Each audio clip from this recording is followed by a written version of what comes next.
who aren't on our everyday radar. And allow that to be a balance of our justice system. So,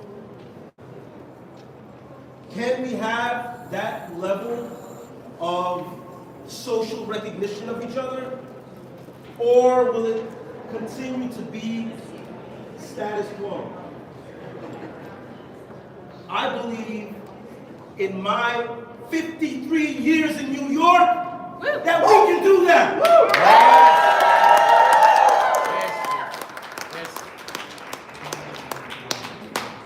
So I hope we choose protection of families over the protection of politics.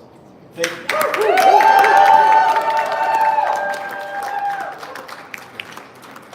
Thank you so much. I'm now excited to bring out recently elected Assembly Member Claire Valdez. Hello, good morning, everyone. Thank you all so much for coming up and making the journey, because this is so immensely important. And we know, as all of my colleagues have already said, that this is within our power to do, that we have 12 days to get it done. This is a moral imperative that we're protecting our neighbors, our friends, our family members. They are standing up against this fascist and this scab who wants to tear our communities apart. And we're not going to stand for it, are we? No! New York State has the ability to protect our communities, and we have to do it. We have to do it together, and I know that we can, because we are strong. We are stronger together, and I believe we can get this done. So let's make it happen, y'all.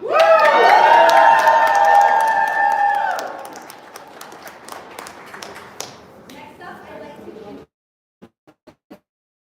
Agent Moss Stanley from Releasing Aging People in Prison. Right.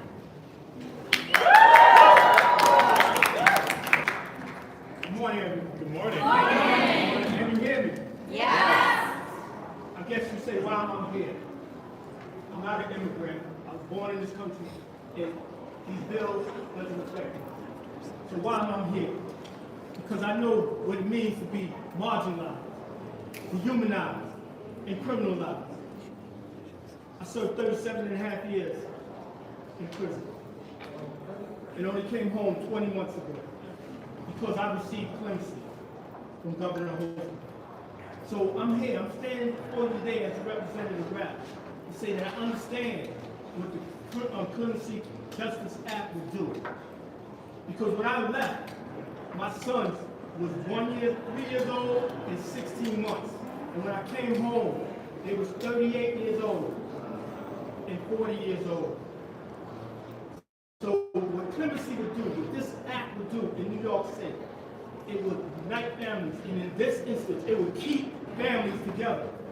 It would allow families to stay together. And that's the most important thing I begin to understand from my incarceration, is that it keeps families together. Clemency gave me the opportunity to come home to be with my family, to see my grandchildren, to see my 90-year-old mother. This is what clemency does. This is what this Clemency Justice Act will do for everybody standing up behind it. It will keep their family together. It will keep their community together. So I'm here, I'm standing here as one of you, even though I'm not impacted by these immigration threats of violence that Donald Trump is talking about. I live in New York. I live amongst you. I work with you. I know you personally. We're friends. We're comrades. So I stand here with you today as a friend, a comrade that's not impacted, but understand how it feels to be marginalized, how it feels to be sitting in your home fearful of somebody knocking on the door saying that, come with us. We're taking you away. And then we're going to put you in a detention center that's worse than anything. If you've never been incarcerated, you do not understand what being in a detention center was like. So I'm telling you, I support you, we support you, we stand with you, and I'm telling you, get this bill passed. Because it will save your family and it will keep you together. Thank you.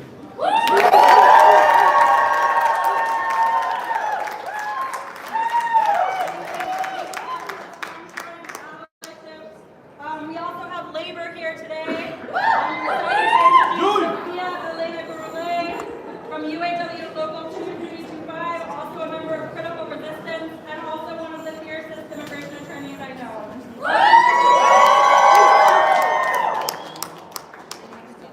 And I'm a member of UAW Local 2325, the Association of Legal Advocates and Attorneys, which represents over 3,000 UAW members who work in public defense, providing legal, social work, and organizing support to people facing eviction, arrest, deportation, incarceration, family separation, and other crises that can threaten a person's livelihood or freedom. Speak into the microphone, or please make it closer to you, if you can, please. 2325 UAW members organize and work to improve our living and working conditions for all poor and working class people, whether it is at the bargaining table, on the picket line, in the New York State Capitol, or in a courtroom.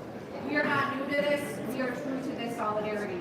So I'm proud to stand here as a UAW member, as part of the larger U.S. labor movement that supports working class people worldwide, from Palestine to the U.S.-Mexico border, to our communities here in New York, to say that UAW Local 2325 supports and enforces all four bills: the Dignity Not Detention Act, the New York for All Act, the Access to Representation Act, and the Clemency Justice Act.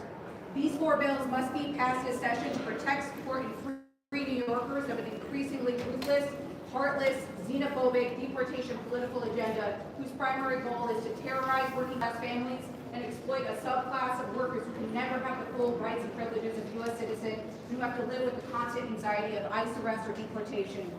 Working in and living conditions like these hurt the labor movement at large. It hurts our communities. And maybe it's just me, but the stakes feel increasingly higher, and the only way through that is with fearless labor solidarity.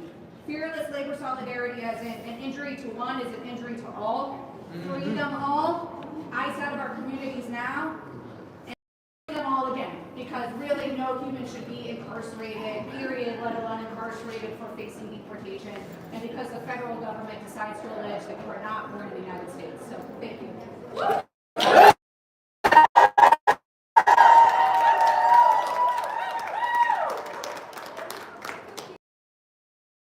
See behind me, we have a sea of yellow. And who could those people be? That is the Street Vendor Project. Executive Director of the Street Vendor Project, Urban Justice, Mohammed Atiyah. Thank you all. So good morning, everyone. My name is Mohammed Atiyah. I'm the Managing Director of the Street Vendor Project. Very good. So again, I'm Mohammed Atiyah. I'm the Managing Director of the Street Vendor Project. And as you probably know, the Street Vendor Project works with street vendors across New York City. And as an immigrant myself, I know very well what it means to experience the fear of interacting with the enforcement agencies, experiencing the fear of interacting with ICE and be at the risk of being detained, being deported, being separated from families and loved ones. And what we are seeing right now is that the Trump administration is ready to kick off a mass deportation, and there is no hope for this. But there's a lot of hope and a lot of power, as we heard from our state electeds, that the state creates safety and safeguards for our immigrant communities. As you know, street vendors are so vulnerable. People are out there in the streets, making a living, interacting with a lot of enforcement agencies around the clock, and that's how they make a living. So without the protection and the safeguards, people can be separated from their loved ones. We can lose our neighbors, our family members. This is really not what New York stands for. Let's make sure that New York is a safe state and a safe place for all immigrants in our state. So please, let's pass these package bills, the four bills that we have been discussing today. We need to pass them ASAP, hopefully before the 20th of this month. Thank you all for listening. Thank you. And now I'm here to introduce myself.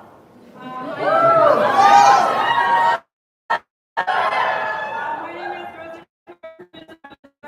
Deportation Policy, the Bronx Defenders. As a public defender office, we are prioritizing bills that disentangle ICE and New York State. Specifically, the Dignity Not Detention Act and the New York for All Act are our top two immigration priorities, but this full package of bills is critically important to pass this year. When New Yorkers believe our agencies, be it a local jail, police, or ACS, are in the business or collaborating with ICE, It makes all of us less safe. It destabilizes our society. Many immigrant communities believe when they see collaboration between these agencies and ICE, it pushes them into the shadows. We want to make sure that everybody feels safe and protected to call emergency services if they witness an accident, call the fire department if they see a fire, and not fear that any engagement with state agencies might lead to their permanent banishment and separation from their families. Furthermore, it is truly unconscionable that New York continues to profit off of caging people because they were not born in this country. New York makes $133 per person per day that they allow ICE to use purely for detention purposes. That is not right. Let me hear it, because that is not right. This creates a twisted profit incentive for local governments to target immigrants for arrest and detention, and leads to more racist policing and profiling and more black and brown and immigrant communities in detention and separated from their families. On top of that, this ultimately ruptures communities and causes irreparable harm to families and children. We see our clients at the Bronx Defenders leave detention with chronic, serious medical conditions that did not exist when they entered. New York cannot continue to profit off of this system, and we must pass the Dignity Not Detention Act and the New York For All Act. We must act now. If we wait, we will lose. We know that ICE and the Trump administration are going to start filling beds as soon as they get into office. It is critical that we act now and say New York will not rent one bed, will not make $1 off of your racist and xenophobic anti-immigrant agenda. That's right. Thank you. That's right.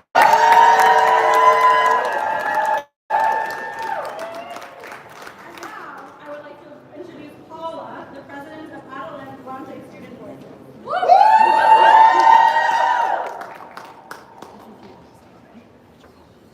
Good morning, everyone. My name is Paula, president with Vision Adelante and Adelante Student Voices. We're an organization based in the heart of the Hudson Valley. At Adelante, we support undocumented students on their journey towards higher education, while also organizing with them for immigration and education justice. We're here representing hundreds of immigrant students across the Hudson Valley, calling on the New York State Legislature and Governor to step up and pass legislation to protect us and our families, including New York For All, Dignity Not Detention Act, Access to Representation Act, and the Clemency Justice Act. I was in high school during Trump's first term as president, and I experienced the constant fear that my family, my friends, and my community will be targets of Trump's cruel immigration deportation agenda. But during the first term, New York State stepped up and stood up with their commitment in a state that welcomes and celebrates immigrant New Yorkers. It was also during this term when I first got involved in organizing. During a time when there was a sense of fear and hopelessness, myself and many other friends wanted to be a part of fighting for change. So for 6 years later, I'm still here and demand that the legislators and governor do what's right. Our members, both high school and college students, deserve the right to go to school, to work towards their dreams, and to return home without fear that they or their families will be separated. It's time to do what's right.